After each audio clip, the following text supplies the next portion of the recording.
Hey, so much history. You guys were talking about this guy, George Stanley Hallis. If anyone deserves a statue outside Soldier Field, it's this guy. When Chicago first played Green Bay in 1921, you guys said it, they were called the Staleys. And about that name change, yeah, they were playing at Cubs Park, now Wrigley Field.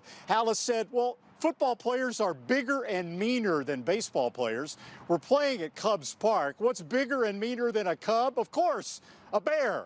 And thus the Chicago Bears were born. Their colors then and now, blue and orange, the colors of his alma mater, Illinois.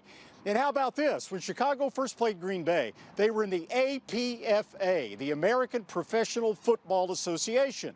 Hallis said, that sounds too minor league.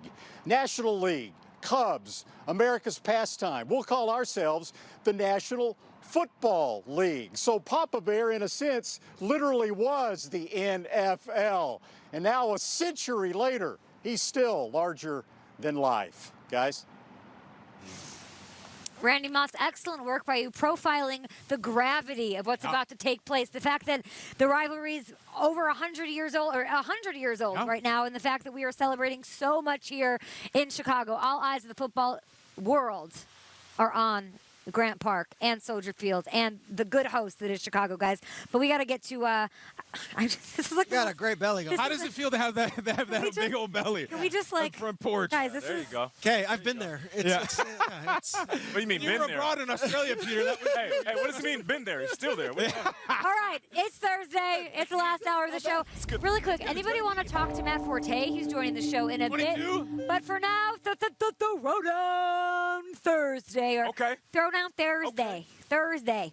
First up, it's kickoff. 2019 regular season. Packers coming into town. Lots of great players on both sides. Two bona fide superstars, though, in Aaron Rodgers and Khalil Mack, number 52. So I ask you, who reigns supreme tonight? You guys have been talking about this in circles all week long. Who gets the best of who, Aaron or Khalil?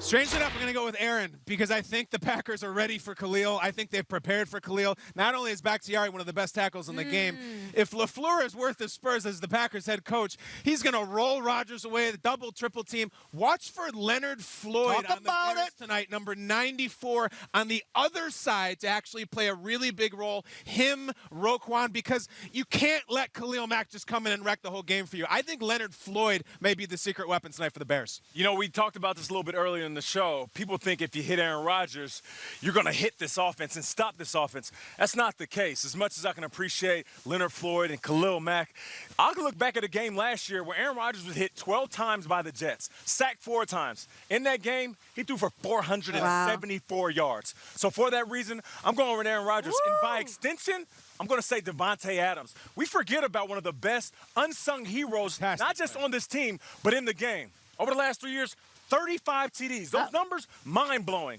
Only Antonio Brown has more. So I got Aaron Rodgers. When he does feel pressure, he's going to let that thing go, and it's going to be Devontae on the other end. We're probably going to see Devontae versus Kyle Fuller and Eddie Jackson in the matchup. secondary. Maybe some Prince Umukamara. Great matchup. We talk a lot about the defensive changing at coordinator for the Bears, and you know the names, right? You know Vic Fangio went to the Broncos, and you know that Chuck Pagano's coming in. But what does that really mean? Fangio sends everybody. He's one of these guys that said pass rushers, Chubb and Miller. They're going to be great. And last year, Mack and obviously Leonard Floyd were outstanding. Chuck Pagano's defense is more focused on the defensive backfield. So their defensive backs are going to lock up everybody, giving more time for these pass rushers to get going. So I'm going to go with Khalil Mack. I think he gets a couple tonight. And 2 sacks is a lot. If you average 2 sacks over the course of a season, you're breaking the sack record. So I think he has a day. I think Khalil Mack gets it going, and Chuck Pagano schemes it up. Last year, Mack had 3.5 sacks, a pick 6, a forced fumble, a fumble recovery against the Packers.